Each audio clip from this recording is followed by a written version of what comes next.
Good morning, everybody. We're having a wonderful spring day as usual. I can't wait till this winter is over. I just want to thank everybody for being here today and taking the survey, those that got a chance to. And we'll begin. You wake up, but you can't move. This is not a nightmare. It is way more complicated. Your mind is awake, but your body won't cooperate. You feel trapped and try to speak, but no sound comes out. An overwhelming sense of fear consumes your whole being. You feel a strong pressure on your chest, as if somebody was sitting on your chest. You find it hard to breathe. Then there is this strange sense of a presence in the room. You are beyond frightened. Now it feels as though you are outside of your body watching everything going on, and you can't move. You're powerless in all your strength. You're powerless, and you use all your strength, but you can't pull yourself out of it. You have no choice but to wait it out and try to make sense of it all. These are natural occurrences throughout my life, and according to my research, it can happen to anyone, even any of you. This may sound like a life and death paranormal experience, but don't worry. The feelings I just explained are only symptoms, and it's not dangerous at all. This experience is called sleep paralysis. Lucky my survey showed that none of you in this room said that you had experienced it. Yet, some of you, a few, maybe one or two, has answered that you had that feeling that there was something on your chest, like you were being held down, and you also had a sense of a presence in the room. So you may have experienced this without really knowing what it was. Because those that I explained that happened to me and that I just explained, those are just symptoms and of sleep paralysis. So with all that, I would like to tell you about what causes sleep paralysis, who is most likely to be affected, and the ways to prevent it from happening to you. My experience with sleep paralysis that I just explained to you, those were all the symptoms. The heaviness on the chest, feeling like there's a presence in the room, feeling maybe like you're out of your body, and you can't move. You're doing everything you can to speak and move, but your body just won't cooperate. Your mind and body just won't cooperate. So with all that in mind, let me tell you about the causes. According to the Mayo Clinic, sleep paralysis happens when a person wakes up before the state of REM is finished. That is the dream state. It lasts normally only 2 minutes until your body and mind finally sync up properly. For centuries all over the world, there have been reports of people saying that when they were sleeping, there were supernatural paranormal entities coming into their room, such as demons, ghosts, witches, and even aliens, and taking control of their bodies, causing them to feel paralyzed with fear. Of course, professionals like top study psychologist J. Allen Chen of the University of Waterloo in Canada understand that there is no otherworldly thing going on, and there is a scientific explanation for what causes the phenomena that is called sleep paralysis.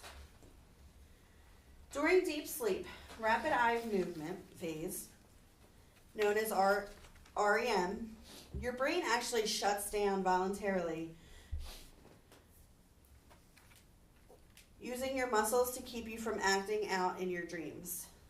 This muscle relaxation is called atonia. Given this, sleep paralysis is believed to relate to a problem regulating your REM sleep, your deeper sleep, where you're dreaming. The normal transition between being asleep and being awake is disrupted by sleep deprivation and stress. And that triggers the sleep paralysis to take place, that feeling of immobility. It is also possible to cause sleep paralysis by experimentally disrupting REM in a controlled setting.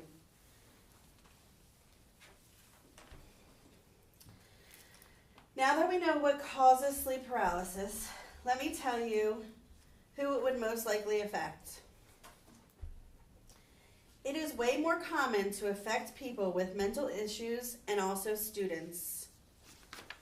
Being that some of you took my survey, and the fact that you are all in the classroom today shows that you all are students and should be aware that you have a chance of experiencing sleep paralysis.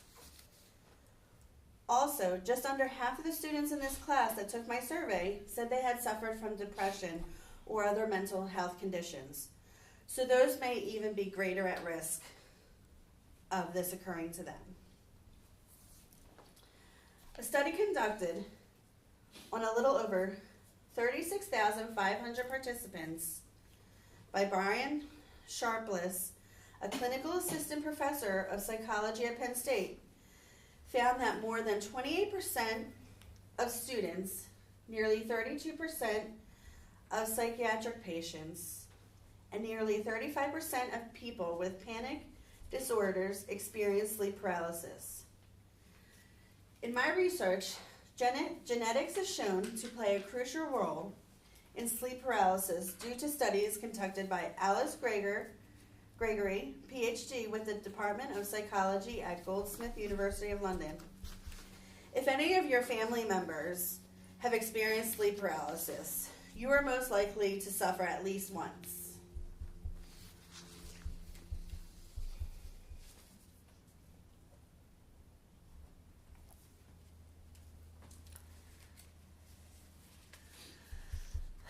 Lastly, it is important for me to tell you the best way to prevent sleep paralysis from happening to you. The best way is to follow healthy sleep guidelines. It is necessary to keep a regulated sleep schedule and get at least 7 to 9 hours of sleep per night. My survey shows that at least half of you are getting adequate sleep, so that is great.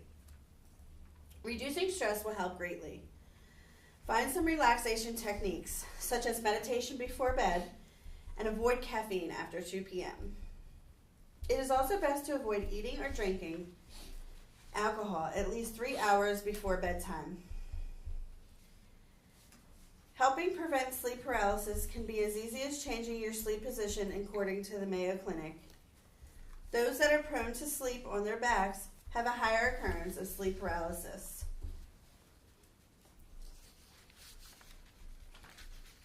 If all else fails and it becomes too common of an occurrence, it is best to consult your doctor to rule out any other health conditions that can contribute to your episodes.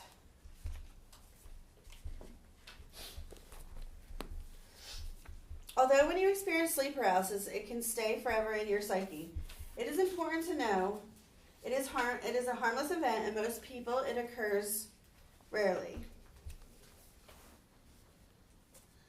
Hopefully now that I explained what sleep paralysis is, who is most likely to happen to, and ways to prevent it from occurring, many of you will be reassured that if sleep paralysis happens, you will know how to interpret the experience and can more easily tolerate it until it inevitably ends.